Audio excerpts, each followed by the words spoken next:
পরের ভিডিও নিয়ে চলে এলাম। তো তোমরা দেখেছিলে আমি আমার ছেলে রেডি হয়ে গেছি এবং ওর বাবু মানে আমার শাশুড়ি মাও রেডি হয়ে গেছেন এবং আমার দাদাদের আজকে আসার কথা ছিল মানে কালকে।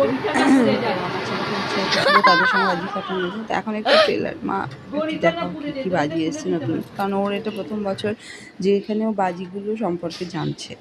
তো তারপর ঠাকুরমশাই চলে আসেন এবং পুজো শুরু হয়ে যায়।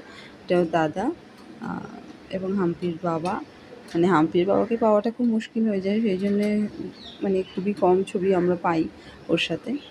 এই যে একটু ধরে ফেলেছি ওকে দিয়ে আমরা একটু বেরিয়েছিলাম, পুজো হয়ে যেতে আমরা প্রসাদ টসাদ খেয়ে একটু বেরিয়েছিলাম পাড়ার ঠাকুর দেখতে। এটা আমাদের পাঁচুরিয়াঘাটা বড় কালী, খুব সুন্দর আমাদের এই ঠাকুর। তো সবাই মিলে আমরা একটু বেরিয়ে পড়েছিলাম পাড়ার টুকটাক ঠাকুরগুলো দেখতে, আমাদের পুটেকালী এখানে। এবং দিয়ে বাড়ি এসে আমরা লুচি খাই। এবার পরের ভিডিও দেখাবো তোমরা বাজি ফাটানো।